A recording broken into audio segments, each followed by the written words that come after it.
একজন মুমিনের 24 ঘন্টা রুটিন কি জানালে উপকৃত হবে? চমৎকার একটি প্রশ্ন। একজন ইমানদারের 24 ঘন্টা রুটিন কেমন হবে?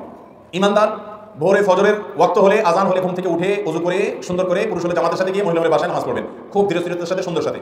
এরপরে ফজর নামাজের পর তিনি সকাল সন্ধ্যার দোয়াগুলো, ফজর নামাজের পর অথবা আগে সময় থাকলে আগে সকালের দোয়াগুলো, সকাল সন্ধ্যার দোয়াগুলো পাঠ করবেন। সুযোগ থাকলে সূর্য ওঠার 15-20 মিনিট পর 2 রাকাত ইশরাক করবেন। এরপর তার কাজে কামে তিনি বের হয়ে যাবেন।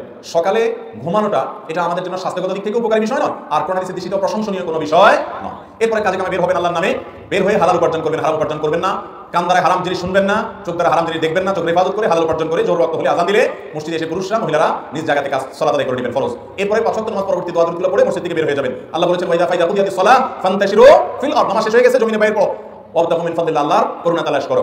এরপরে যে আপনি আবার জোহর পর্যন্ত প্রয়োজন হলে উপার্জন করবেন, প্রয়োজন না থাকলে বাসায় ফিরে আসবেন এবং দুপুরে কায়ুলা করা সুন্নাত, সেই কায়ুলা আপনি শেষ করলেন, জোহর করলেন, এরপরে আপনি দুপুর পর আবার কাজ কাম করলেন, আবার আসর ওয়াক্ত আদায় করলেন, আসর টু মাগরিব সকাল সন্ধ্যা দোয়াগুলো পড়েন, না হলে মাগরিবের পরে মাগরিবের সালাত করে এশার আগে খেয়ে ফেলেন। এটা